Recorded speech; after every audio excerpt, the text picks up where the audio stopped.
തമിഴ്നാട്ടിലെ DMK-യുടെ ചിറകരിഞ്ഞ് SIR. തീവ്ര voter പട്ടിക പരിഷ്കരണം കഴിഞ്ഞപ്പോൾ തമിഴ്നാട്ടിൽ വെട്ടിമാറ്റിയത് 97 ലക്ഷം കള്ളവോട്ടുകൾ. ഒന്നും രണ്ടുമല്ല, 97 ലക്ഷം കള്ളവോട്ടുകളാണ് തമിഴ്നാട്ടിലെ വോട്ടർ പട്ടികയിൽ നിന്നും കേന്ദ്ര തെരഞ്ഞെടുപ്പ് കമ്മീഷന്റെ പരിശോധകർ വെട്ടിമാറ്റിയത്. അതിൽ 63 ലക്ഷത്തിലധികം വോട്ടുകൾ മൈഗ്രേറ്റ് ചെയ്യപ്പെട്ട, അതായത് മറ്റു സംസ്ഥാനങ്ങളിൽ നിന്ന് വന്ന ജോലിക്കാരുടെ പേരിൽ, മറ്റിടങ്ങളിൽ നിന്ന് വന്ന ആളുകളുടെ പേരിൽ, അല്ലെങ്കിൽ മറ്റ് ജില്ലകളിൽ നിന്ന്, മറ്റ് മേഖലകളിൽ നിന്ന് വന്ന ആളുകളുടെ പേരിൽ ഇരട്ടിപ്പിച്ച് തയ്യാറാക്കിയ വോട്ടർ പട്ടികയിലുണ്ടായ 63.44 ലക്ഷം വോട്ടുകളാണ് വെട്ടിത്തള്ളിയത്. 26.94 ലക്ഷം, അതായത് 27 ലക്ഷം വോട്ടർമാർ മരണപ്പെട്ടവരാണ്. ആ മരണപ്പെട്ടവരുടെ വോട്ട് കാലാകാലങ്ങളിലായി തമിഴ്നാട്ടിൽ ചെയ്യുന്നുണ്ട്. അങ്ങനെ ഇതെല്ലാം ചേർത്ത് 97 ലക്ഷം വോട്ടുകളാണ് തമിഴ്നാട്ടിലെ വോട്ടർ പട്ടികയിൽ നിന്നും വെട്ടിമാറ്റപ്പെട്ടത്. നിലവിൽ 5.43 കോടി വോട്ടർമാരാണ് ആകെ തമിഴ്നാട്ടിലുള്ളത്. ഈ തീവ്ര വോട്ടർ പട്ടിക പരിഷ്കരണത്തിന് മുൻപ് 6.41 കോടി വോട്ടർമാരോളം തമിഴ്നാട്ടിലെ വോട്ടർ പട്ടികയിൽ ഉണ്ടായിരുന്നു. നിങ്ങളൊന്ന് ഓർത്തു നോക്കണം, ഒന്നും രണ്ടുമല്ല, 1 കോടിയോളം കള്ള വോട്ടുകൾ.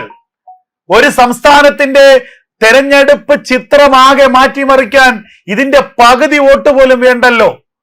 ഒരു സംസ്ഥാനം പിടിച്ചെടുക്കാൻ 10 ലക്ഷം വോട്ടുകൾ ഉണ്ടെങ്കിൽ തന്നെ സാധിക്കും എന്ന സ്ഥാനത്താണ് തമിഴ്നാട്ടിൽ കഴിഞ്ഞ എത്രയോ നാളുകളായി 97 ലക്ഷത്തോളം കള്ള വോട്ടുകൾ നടന്നു വന്നത്. തീവ്ര വോട്ടർ പട്ടിക പരിഷ്കരണത്തിനെ എന്തിനാണ് ഈ സംസ്ഥാനങ്ങൾ എതിർത്തത് എന്നുള്ളത് ഇപ്പോൾ ജനങ്ങൾക്ക് മനസ്സിലാവില്ലേ? ഇത് തമിഴ്നാട്ടിൽ വലിയ രാഷ്ട്രീയ കൊടുങ്കാറ്റായി മാറുകയാണ്. ഏറ്റവും രസകരമായ ചില കാര്യങ്ങൾ പുറത്തു വരുന്നുണ്ട്. തമിഴ്നാട്ടിൽ ആകെയുള്ള വോട്ടർമാരിൽ 5.43 കോടി വോട്ടർമാരിൽ 2.66 കോടി സ്ത്രീകളും 2.77 കോടി വോട്ടർമാർ പുരുഷന്മാരുമാണ്. SIR പ്രക്രിയ ആരംഭിക്കുന്നതിന് മുൻപ് 97 ലക്ഷം വോട്ടർമാർ അധികമായി ഉണ്ടായിരുന്നു. ചെന്നൈയിൽ മാത്രം 14 ലക്ഷത്തോളം കള്ള വോട്ടുകളാണ് വെട്ടിമാറ്റിയത്. ഓർക്കണം, ചെന്നൈയിൽ പട്ടണത്തിൽ മാത്രം 14 ലക്ഷത്തോളം കള്ള വോട്ടുകൾ വെട്ടിമാറ്റപ്പെട്ടു. മുഖ്യമന്ത്രി MK സ്റ്റാലിന്റെ സീറ്റ് ഉൾപ്പെടുന്ന കൊതൂർ നിയോജക മണ്ഡലത്തിൽ നിന്ന് 1 ലക്ഷം കള്ള വോട്ടുകളാണ് വെട്ടിമാറ്റിയത്. എങ്ങനെയാണ് MK സ്റ്റാലിനൊക്കെ അനായാസമായി സ്വന്തം നിയോജക മണ്ഡലത്തിൽ നിന്ന് വിജയിച്ചു വരുന്നത് എന്നുള്ളത് ഇപ്പോൾ നമുക്ക് മനസ്സിലായില്ലേ? 1 ലക്ഷം കള്ള വോട്ടുകൾ ഒരു നിയോജക മണ്ഡലത്തിൽ നിന്ന് വെട്ടിമാറ്റപ്പെട്ടു എന്നുള്ളത് എത്രമാത്രം ഗൗരവമുള്ള വിഷയമാണ് എന്ന് നമ്മൾ മനസ്സിലാക്കണം. തമിഴ്നാടിന്റെ തെരഞ്ഞെടുപ്പ് സംവിധാനത്തെ മൊത്തം മാറ്റിമറിക്കുന്ന, തമിഴ്നാടിന്റെ തെരഞ്ഞെടുപ്പ് ചരിത്രത്തിൽ തന്നെ മാറ്റിമറിക്കുന്ന ഏറ്റവും വലിയ ഒരു നീക്കമാണ് നടന്നിരിക്കുന്നത്. തീവ്ര വോട്ടർ പട്ടിക പരിഷ്കരണം തമിഴ്നാട്ടിലെ രാഷ്ട്രീയ കൊടുങ്കാറ്റായി മാറുകയാണ്. തീവ്ര വോട്ടർ പട്ടിക പരിഷ്കരണം പൂർത്തിയായപ്പോൾ തമിഴ്നാട്ടിലെ വോട്ടർ പട്ടികയിൽ നിന്ന് അയോഗ്യരാക്കപ്പെട്ടത് 97 ലക്ഷം വോട്ടർമാരാണ്. അയോഗ്യരാക്കപ്പെട്ടത് എന്ന വാക്ക് ഉപയോഗിക്കാനാകില്ല. കള്ള വോട്ടുകൾ വെട്ടിമാറ്റിയത് 97 ലക്ഷം വോട്ടർമാരെയാണ്.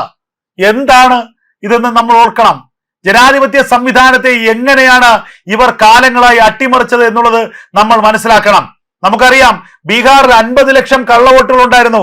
50 ലക്ഷം കള്ളവോട്ടുകൾ വെട്ടിമാറ്റിയപ്പോ 190-200 സീറ്റ് നേടി ചരിത്രത്തിലെ ഏറ്റവും വലിയ വിജയമാണ് BJP NDA സഖ്യം അവിടെ നേടിയത്. നിതീഷ് കുമാർ മുഖ്യമന്ത്രിയുമായി 120 സീറ്റ് വരെയാണ് NDAക്ക് ഒപ്പീനിയൻ പോളൊക്കെ പറഞ്ഞിരുന്നത്. അവിടെ നിന്ന് 200 സീറ്റ് നേടുന്ന അവസ്ഥയിലേക്ക് തമിഴ്നാട്ടിലെ തെരഞ്ഞെടുപ്പ് പ്രക്രിയ പോയെങ്കിൽ മുഖ്യമന്ത്രി MK സ്റ്റാലിന്റെ സീറ്റ് ഉൾപ്പെടുന്ന കൊതൂർ നിയോജക മണ്ഡലത്തിൽ നിന്ന് 1 ലക്ഷം കള്ളവോട്ടുകളാണ് വെട്ടിമാറ്റിയത്. എങ്ങനെയാണ് MK സ്റ്റാലിനൊക്കെ അനായാസമായി സ്വന്തം നിയോജക മണ്ഡലത്തിൽ നിന്ന് വിജയിച്ചു വരുന്നത് എന്നുള്ളത് ഇപ്പോൾ നമുക്ക് മനസ്സിലായില്ലേ? 1 ലക്ഷം കള്ളവോട്ടുകൾ ഒരു നിയോജക മണ്ഡലത്തിൽ നിന്ന് വെട്ടിമാറ്റപ്പെട്ടു എന്നുള്ളത് എത്രമാത്രം ഗൗരവമുള്ള വിഷയമാണ് എന്ന് നമ്മൾ മനസ്സിലാക്കണം. തമിഴ്നാടിന്റെ തെരഞ്ഞെടുപ്പ് സംവിധാനത്തെ മൊത്തം മാറ്റിമറിക്കുന്ന, തമിഴ്നാടിന്റെ തെരഞ്ഞെടുപ്പ് ചരിത്രത്തിൽ തന്നെ മാറ്റിമറിക്കുന്ന ഏറ്റവും വലിയ ഒരു നീക്കമാണ് നടന്നിരിക്കുന്നത്. തീവ്ര വോട്ടർ പട്ടിക പരിഷ്കരണം തമിഴ്നാട്ടിലെ രാഷ്ട്രീയ കൊടുങ്കാറ്റായി മാറുകയാണ്. തീവ്ര വോട്ടർ പട്ടിക പരിഷ്കരണം പൂർത്തിയായപ്പോൾ തമിഴ്നാട്ടിലെ വോട്ടർ പട്ടികയിൽ നിന്ന് അയോഗ്യരാക്കപ്പെട്ടത് 97 ലക്ഷം വോട്ടർമാരാണ്. അയോഗ്യരാക്കപ്പെട്ടത് എന്ന വാക്ക് ഉപയോഗിക്കാനാകില്ല. കള്ള വോട്ടുകൾ വെട്ടിമാറ്റിയത് 97 ലക്ഷം വോട്ടർമാരെയാണ്. എന്താണ് ഇതെന്ന് നമ്മൾ ഓർക്കണം. ജനാധിപത്യ സംവിധാനത്തെ എങ്ങനെയാണ് ഇവർ കാലങ്ങളായി അട്ടിമറിച്ചത് എന്നുള്ളത് നമ്മൾ മനസ്സിലാക്കണം. നമുക്കറിയാം, ബീഹാറിൽ 50 ലക്ഷം കള്ളവോട്ടുകൾ ഉണ്ടായിരുന്നു. 50 ലക്ഷം കള്ളവോട്ടുകൾ വെട്ടിമാറ്റിയപ്പോ 190-200 സീറ്റ് നേടി ചരിത്രത്തിലെ ഏറ്റവും വലിയ വിജയമാണ് BJP NDA സഖ്യം അവിടെ നേടിയത്. നിതീഷ് കുമാർ മുഖ്യമന്ത്രിയുമായി എന്നുള്ളത് എത്രമാത്രം ഗൗരവമുള്ള വിഷയമാണ് എന്ന് നമ്മൾ മനസ്സിലാക്കണം. തമിഴ്നാടിന്റെ തെരഞ്ഞെടുപ്പ് സംവിധാനത്തെ മൊത്തം മാറ്റിമറിക്കുന്ന, തമിഴ്നാടിന്റെ തെരഞ്ഞെടുപ്പ് ചരിത്രത്തിൽ തന്നെ മാറ്റിമറിക്കുന്ന ഏറ്റവും വലിയ ഒരു നീക്കമാണ് നടന്നിരിക്കുന്നത്. തീവ്ര വോട്ടർ പട്ടിക പരിഷ്കരണം തമിഴ്നാട്ടിലെ രാഷ്ട്രീയ കൊടുങ്കാറ്റായി മാറുകയാണ്. തീവ്ര വോട്ടർ പട്ടിക പരിഷ്കരണം പൂർത്തിയായപ്പോൾ തമിഴ്നാട്ടിലെ വോട്ടർ പട്ടികയിൽ നിന്ന് അയോഗ്യരാക്കപ്പെട്ടത് 97 ലക്ഷം വോട്ടർമാരാണ്. അയോഗ്യരാക്കപ്പെട്ടത് എന്ന വാക്ക് ഉപയോഗിക്കാനാകില്ല. കള്ള വോട്ടുകൾ വെട്ടിമാറ്റിയത് 97 ലക്ഷം വോട്ടർമാരെയാണ്. എന്താണ് ഇതെന്ന് നമ്മൾ ഓർക്കണം. ജനാധിപത്യ സംവിധാനത്തെ എങ്ങനെയാണ് ഇവർ കാലങ്ങളായി അട്ടിമറിച്ചത് എന്നുള്ളത് നമ്മൾ മനസ്സിലാക്കണം. നമുക്കറിയാം, ബീഹാറിൽ 50 ലക്ഷം കള്ളവോട്ടുകൾ ഉണ്ടായിരുന്നു. 50 ലക്ഷം കള്ളവോട്ടുകൾ വെട്ടിമാറ്റിയപ്പോ 190-200 സീറ്റ് നേടി ചരിത്രത്തിലെ ഏറ്റവും വലിയ വിജയമാണ് BJP NDA സഖ്യം അവിടെ നേടിയത്. നിതീഷ് കുമാർ മുഖ്യമന്ത്രിയുമായി അവിടെ നിന്ന് 200 സീറ്റ് നേടുന്ന അവസ്ഥയിലേക്ക് NDAയുടെ നില മെച്ചപ്പെട്ടെങ്കിൽ ബീഹാറിലെ ഈ പറയുന്ന 50 ലക്ഷം വോട്ടുകൾ എത്രമാത്രം വലിയ മാറ്റമാണ് ബീഹാറിലെ തെരഞ്ഞെടുപ്പ് പ്രക്രിയയിൽ ഉണ്ടാക്കിയത് എന്ന് നമുക്ക് മനസ്സിലാകും. നിങ്ങളൊന്ന് ഓർത്തു നോക്കണം. അതിനെ അപേക്ഷിച്ച് 1 കോടി വോട്ടർമാരാണ് തമിഴ്നാട്ടിൽ നിന്ന് വെട്ടിമാറ്റപ്പെട്ടത്. കള്ള വോട്ടുകൾ, സ്ഥലത്തില്ലാത്തവർ, 2 ജില്ലകളിൽ ഒരേപോലെ വോട്ടുള്ളവർ, അങ്ങനെ വോട്ടർ പട്ടിക പരിഷ്കരണത്തിലൂടെ വെട്ടിമാറ്റപ്പെട്ട വോട്ട് തമിഴ്നാട്ടിൽ 97 ലക്ഷം. മുഖ്യമന്ത്രിയുടെ മണ്ഡലത്തിൽ മാത്രം 1 ലക്ഷം വോട്ട്.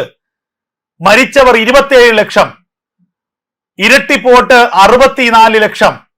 എന്തവസ്ഥയാണ് ഇത് നോക്കണം. രാജ്യത്തെ, ഇന്ത്യ മഹാരാജ്യത്തെ തെരഞ്ഞെടുപ്പിനെ കഴിഞ്ഞ കാലങ്ങളിൽ ഈ കോൺഗ്രസിന്റെ സിൽബന്ധികളായി നിന്ന ഇടത് വലത് മുന്നണികളുമൊക്കെ അട്ടിമറിച്ചത് എങ്ങനെയാണ് എന്നുള്ളത് ജനങ്ങൾ ഇപ്പോൾ മനസ്സിലാക്കണം.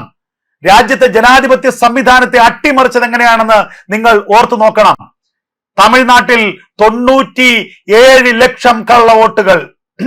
തമിഴ്നാട്ടിൽ 97 ലക്ഷം കള്ളവോട്ടുകൾ. ഇപ്പോൾ ഇതാ തെരഞ്ഞെടുപ്പ് കമ്മീഷന്റെ ഏറ്റവും വലിയ ഒരു നിർണായകമായ നീക്കം പുറത്തു വന്നിരിക്കുന്നു.